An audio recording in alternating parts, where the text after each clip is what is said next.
Morning students. आज मैं start कर रही हूँ चैप्टर नंबर 5, कंपनी का निर्माण, प्रवर्तन एवं समामेलन। कंपनी के निर्माण की अवस्थाएं। कंपनी के निर्माण की 4 अवस्थाएं होती हैं: कंपनी का प्रवर्तन, कंपनी का समामेलन, पूंजी अभिदान और व्यापार प्रारंभ करना। इस चैप्टर में इन चारों को एक्सप्लेन करेंगे। सबसे पहला है कंपनी का प्रवर्तन, अर्थ और परिभाषा। कंपनी के प्रवर्तन का अर्थ है जब कंपनी स्टार्ट होने वाली होती है उससे पहले की जाने वाली सब क्रियाओं को प्रवर्तन कहते हैं। इसकी डेफिनेशन दे रखी है, बहुत सारी दे रखी है, आप कोई भी कर सकते हो। मैं हैने की डेफिनेशन बता रही हूँ आपको।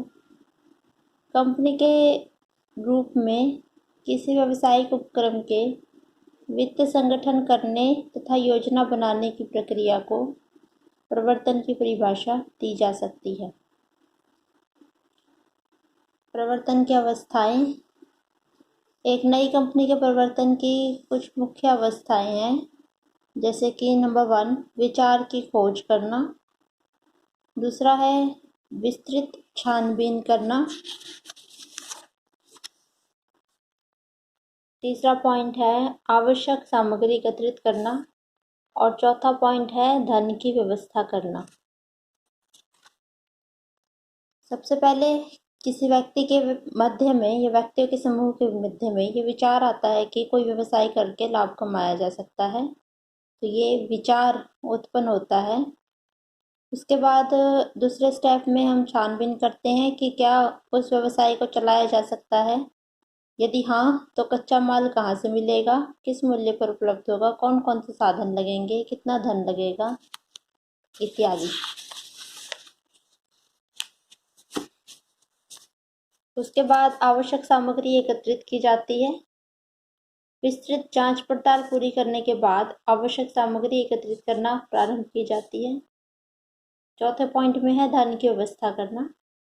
सभी आवश्यक क्रियाएं करने के बाद धन की व्यवस्था की जाती है। तो ये पहला था स्टेप इसका, कंपनी की स्थापना का प्रवर्तन की 4 अवस्थाएं थी।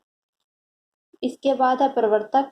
प्रवर्तक वो व्यक्ति होता है जिसके मन में सबसे पहले कंपनी स्टार्ट करने का विचार आता है, जो पूर्व निश्चित उद्देश्यों के लिए, अपने उद्देश्य की पूर्ति के लिए कदम उठाता है, उसको प्रवर्तक बोलते हैं। प्रवर्तक की विशेषताएं होती हैं। प्रवर्तक एक व्यक्ति ही हो सकता है, कोई कंपनी नहीं हो सकती। प्रवर्तक एक व्यक्ति होता है जो कंपनी को निर्माण करता है। दूसरा है कंपनी के निर्माण का विचार उत्पन्न करता है। तीसरा है विचार को व्यवहारिक स्वरूप देना। प्रवर्तक का नाम नहीं, कार्य महत्वपूर्ण है। प्रवर्तक कोई भी व्यक्ति हो सकता है, उसका नाम इम्पोर्टेंट नहीं है, उसका किए जाने वाला काम इम्पोर्टेंट है। प्रस्तावित कंपनी में प्रवर्तक का अंशधारी होना आवश्यक नहीं है। यह आवश्यक नहीं है कि जो कंपनी प्रवर्तक बना रहा है उसमें वो अंश भी खरीदे। केवल कंपनी की स्थापना करके वो से अलग हो सकता है। तो ये प्रवर्तक की विशेषताएं थी। प्रवर्तक का महत्व। कोई भी कंपनी स्थापित करने के लिए प्रवर्तक का होना अनिवार्य है। प्रवर्तक के द्वारा ही कंपनी की स्थापना की जाती है। उसके ऊपर बहुत बड़ा जोखिम होता है। प्रवर्तन के समय सभी कार्य, कंपनी का रजिस्ट्रेशन इत्यादि सारे कार्य प्रवर्तक के द्वारा ही किए जाते हैं। तो प्रवर्तक का रोल जो है बहुत ही इम्पोर्टेंट होता है। प्रवर्तक के कार्य: कंपनी के निर्माण का विचार बनाना, उसकी संभावनाओं को देखना,